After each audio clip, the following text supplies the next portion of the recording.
Yo, what is going on, Cover One crew? Welcome back to the show. Hope everybody is good on this Sunday. And I mean, as draft season does kick up here next 2 weeks, we will be drafting our squads. The biggest problem that everybody faces is, what do we do with Jonathan Taylor? JT, boom or bust, value or bust? What are we doing with this man? I get it. Everybody is up in arms. They do not know what to do with JT. I'm still supportive. I've been supportive, and I do believe that it will work out for the best. However, the value, where does his value reside now? This is the greatest question that we do have and pose. Where do I pick him? And then, could he potentially bust on me? Still residing on that pup is not a good situation. But I mean, talking underdog fantasy, get in there, use promo code COVER1. This is last couple weeks to get in those best ball challenges. I mean, you'll have pick'em contests all season long, I'm assuming. So definitely get in there, sign up today. But here, what's the chatter going around on JT is, will he be traded? Will he be traded? Teams right now in the mix are the Dolphins, Bears, Eagles, Broncos. Even though we just heard news, the Bears are kind of pulling out of this situation where they're not interested in trading him based on amount value that obviously the Colts are wanting to get back in return. It is kind of funny when you look at the hypocrisy of Jim Irsay, the owner of the Colts, where he doesn't value Jonathan Taylor enough to pay the man, but yet he wants top-end return on investment if he's going to trade his services to another club. You kind of find that a little interesting and funny in the same respect. JT, man, he is the cream of the crop still in this league. Do not get it twisted. Recency bias will kill you all the time. But the Dolphins already apparently made a trade that was rejected by these Colts. Eagles is an interesting, team to be landing on. You got to believe they want picks to equate to first-round value, which could also potentially be a running back coming in return as well. Even though the Eagles just got themselves DeAndre Swift and Rashad Penny, that would be a very interesting situation. If you put Jonathan Taylor on that Eagles offense with a Jalen Hurts and one of the best offensive lines in all of football, good Lord Almighty help y'all, because the Eagles will be treading right back to that Super Bowl. I don't really understand why the Broncos are in this situation. I mean, they got Javonte Williams unless they're willing to trade, back for back and then put picks in. Broncos offense still is definitely, the question mark under Russell Wilson. Is he cooked? I have no idea. I mean, it is a big situation. Bills were rumored in there. I don't see that happening. Just to pay Jonathan Taylor, don't see it. There's no way that the Bills would, look to a rental running back like JT when they got a guy like James Cook in the mix on the rookie deal. Just don't see it for the Bills. The deadline for the Colts right now has been set for Tuesday, which is, I believe, cut down day for the entire NFL. And they're saying if you don't get a trade done by that Tuesday, we are out of business and you are staying as a Colt in 2023. I mean, we got to touch on statistics and why I say recency bias for a lot of y'all. Okay, Jonathan Taylor has been in this league only 3 years, going into his fourth, and you got to see what he's been able to do. Do you guys forget what this man does on the field? 20 in his rookie season, RB6. 2021, he was the RB1, man. He had 353.1 fantasy points. Over almost 1,800, above 1,800 yards, I should say.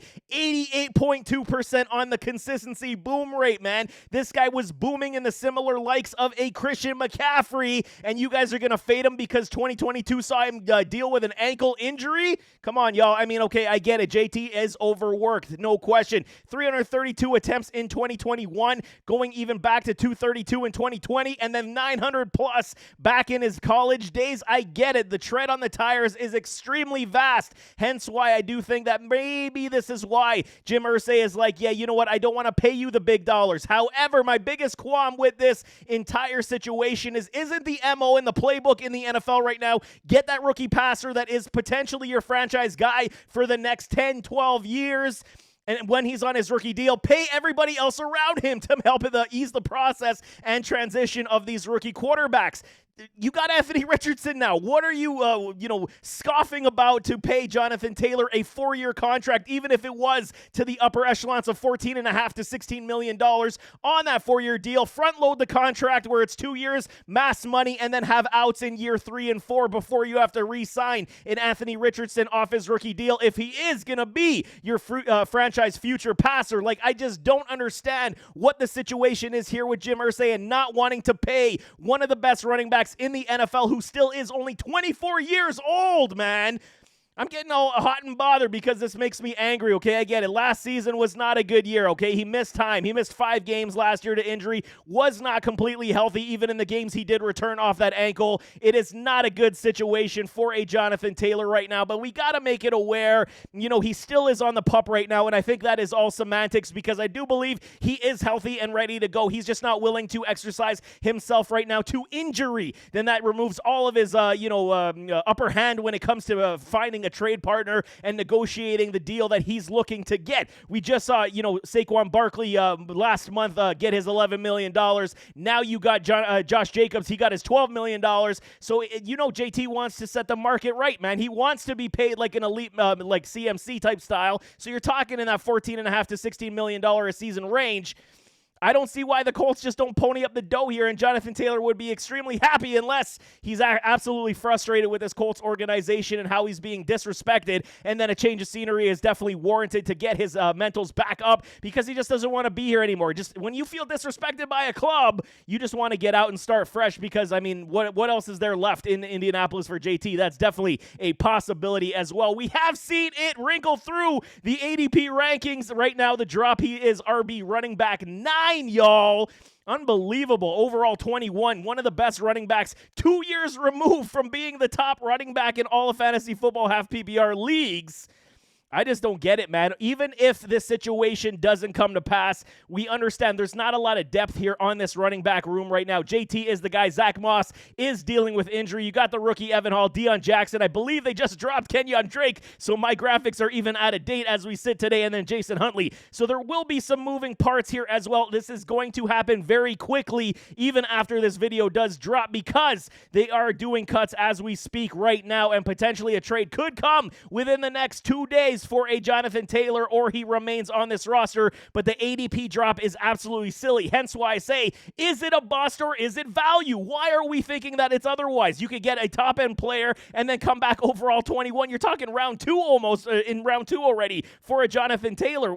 This is just gold to me. The value is still off the charts, no matter where he does play football. And we're talking in that situation, I'm going to spell it out to y'all this way, okay? I've been saying it all off season.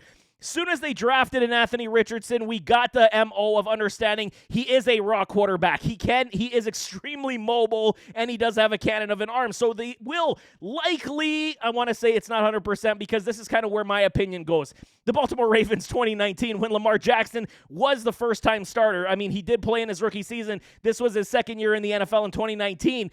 But what were they in Baltimore? They were extremely run-heavy when Lamar Jackson's first year as a starting quarterback. Team rush stats, almost 600 rushing attempts for the Baltimore Ravens, which was first in the NFL, and subsequently gave Lamar Jackson his MVP season because he boatload run over 1,000 yards rushing and still threw 32 touchdown passes. This could legit be the MO with Jonathan Taylor and an Anthony Richardson in this offense, man. Colts in 2023, okay? Like I'm saying, massive upside for A-Rich. You got it. A-Rich plus JT is going to equal massive rushing attempt upside. What don't you like if he does stay with these Colts? It's still going to happen. You think he's that disgruntled that he's going to not ball out? He wants his money, man. Even if he's frustrated, he's still going to play hard because he wants his bag.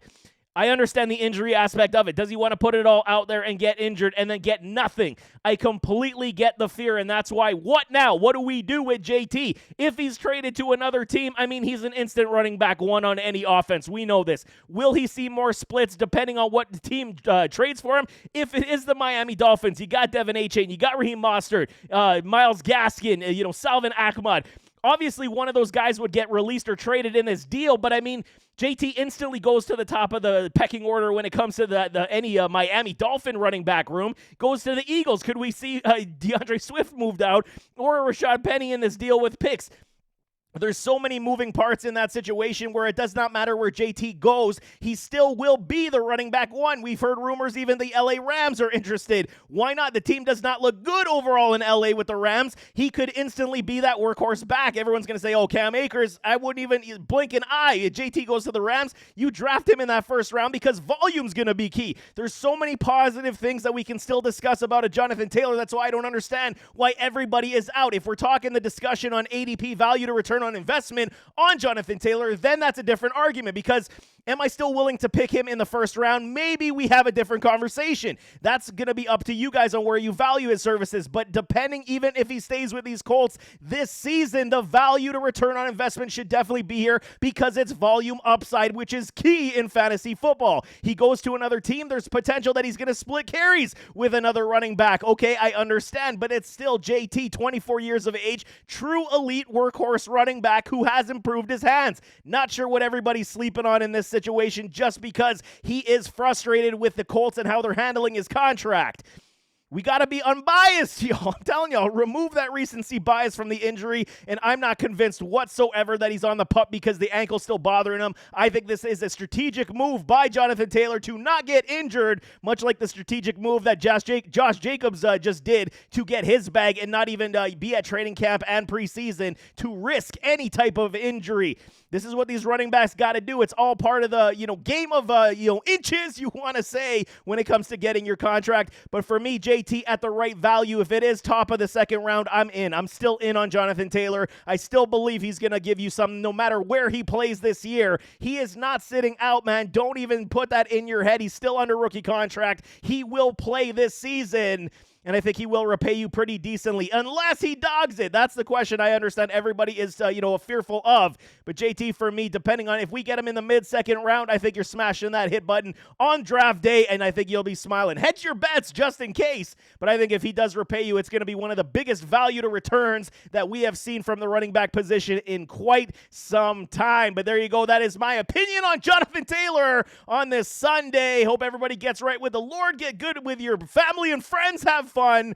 But nevertheless, as always, don't forget to hit that like button, hit that subscribe button, jump in those comments, give me your thoughts. What are y'all thinking about Jonathan Taylor? You drafted him, you in, you out? Throw it in the comments. We can definitely talk it out. Tell me why you're out on Jonathan Taylor if you have a different opinion on the matter. But we'll see you next time. I am out.